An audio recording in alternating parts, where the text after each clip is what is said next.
Moins de mots qu'on prononcerait au quotidien. Toi, quand tu as vu ça, est-ce que tu étais étonnée? Je suis pas surprise par la baisse du 28%. Le problème, je pense, c'est pas seulement qu'on parle moins. Ce qui est intéressant, c'est quand on se penche sur les retombées comme, je dirais, au niveau collatéral ou tentaculaire, là, Oui, c'est surtout on interagit autrement. Aujourd'hui, c'est souvent plus vite, c'est plus fragmenté aussi. On communique de façon plus médiatisée par les écrans, fait que ça transforme vraiment la façon avec laquelle on interagit. Par exemple, il y a beaucoup de communication, de small talk qu'on n'a plus besoin de faire. On a les caisses libre-service maintenant, on n'a plus besoin de parler c'est à la vrai. caissière pour faire des achats. Ou bien, on a le GPS, on n'a plus besoin d'arrêter quelque part, demander notre chemin. Donc, tous ces petits micros-événements-là, quand on les multiplie dans la journée, ça fait qu'on a souvent moins besoin d'interagir avec Hmm. quelqu'un pour faire ce qu'on a besoin de faire. On regarde l'étude. Est-ce que tu regardes ça puis tu te dis, bon, faut s'en inquiéter? Est-ce que ça va empirer dans les prochaines années? Est-ce que tu es quand même optimiste? Qu'est-ce que tu en penses? Ouais. Mais je pense qu'il faut éviter le catastrophisme, mais il faut quand même prendre le phénomène au sérieux parce que la communication humaine, ça joue vraiment un rôle fondamental dans notre santé cognitive, notre santé émotionnelle, notre santé sociale aussi. Puis, tu sais, on peut se demander, est-ce que c'est la faute des écrans? Mais c'est sûr que les écrans sont pas le seul facteur, selon moi, mais c'est clair que les écrans vont modifier clairement nos habitudes relationnelles, notre attention.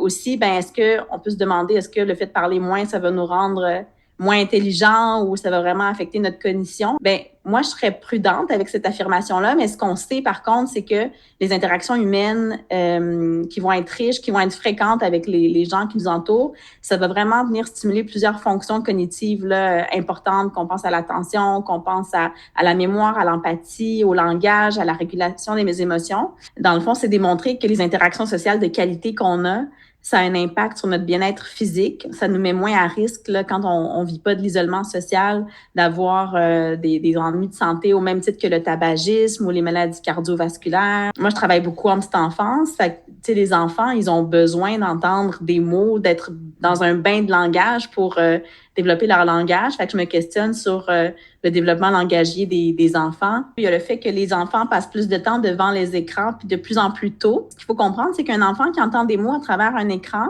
ça n'a pas la même valeur que quand il entend les mêmes mots dans la vraie vie, là, avec une personne qui interagit OK. réellement avec lui. Tu sais, quand on est devant un écran, on est passif, on est exposé à, mais ça ne veut pas dire forcément qu'on comprend le contenu auquel on est exposé, puis on ne va pas interagir avec l'écran, Hmm. on ne va pas répondre à l'écran.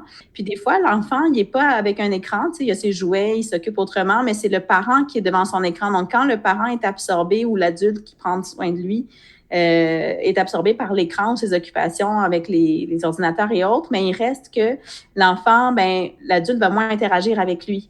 Très bon Donc, dans point. les deux cas de figure, ça peut être problématique. Ben oui. À quel point ça peut affecter, si on reste sur les adultes, Mm-hmm. notre manière d'interagir socialement? Est-ce que ça peut encore affecter, mettons, des facultés ou l'empathie, par exemple? Parce que je sais que ça se Ouais. développe quand on est jeune, mais est-ce que, tu sais, à voir comment ça se passe sur les réseaux sociaux, beaucoup, tu sais, les gens Mm. derrière l'écran, Ouais. l'insulte est plus facile, on le constate beaucoup.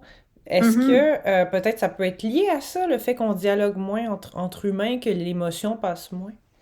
Ben oui, absolument. Il y a des études d'ailleurs qui nous démontrent que quand on passe énormément de temps en ligne, en fait, ça peut jouer sur le niveau d'empathie qu'on va témoigner. Il y a le fait aussi qu'en ligne, on n'a pas accès au non-verbal. Ben, ça dépend toujours Hmm. aussi si on c'est avec une vidéo ou sans vidéo. Mais même avec une vidéo, comme là, nous, on se voit, mais j'ai pas accès à toutes tes micro-expressions comme si j'étais en face, dépendamment aussi de la qualité de la connexion Internet, la qualité Hmm. de l'image. Il y a des micro-éléments qu'on perd. C'est ça qui explique que souvent, quand on a un Google Meet, un Teams ou un Zoom, des fois, on parle par-dessus l'autre sans le vouloir parce on a manqué quelque chose, un micro-élément qui nous disait que la personne n'a pas fini de s'exprimer, par exemple. Le contact visuel réciproque est pas possible avec la technologie actuelle. Il faut voir aussi, je pense, les effets positifs des technologies parce qu'il y en a. Tu sais, ça peut permettre de maintenir des liens. On l'a vu pendant la pandémie Oui. notamment. Ça peut permettre de créer des communautés, d'exprimer des émotions autrement aussi Mhm. parfois.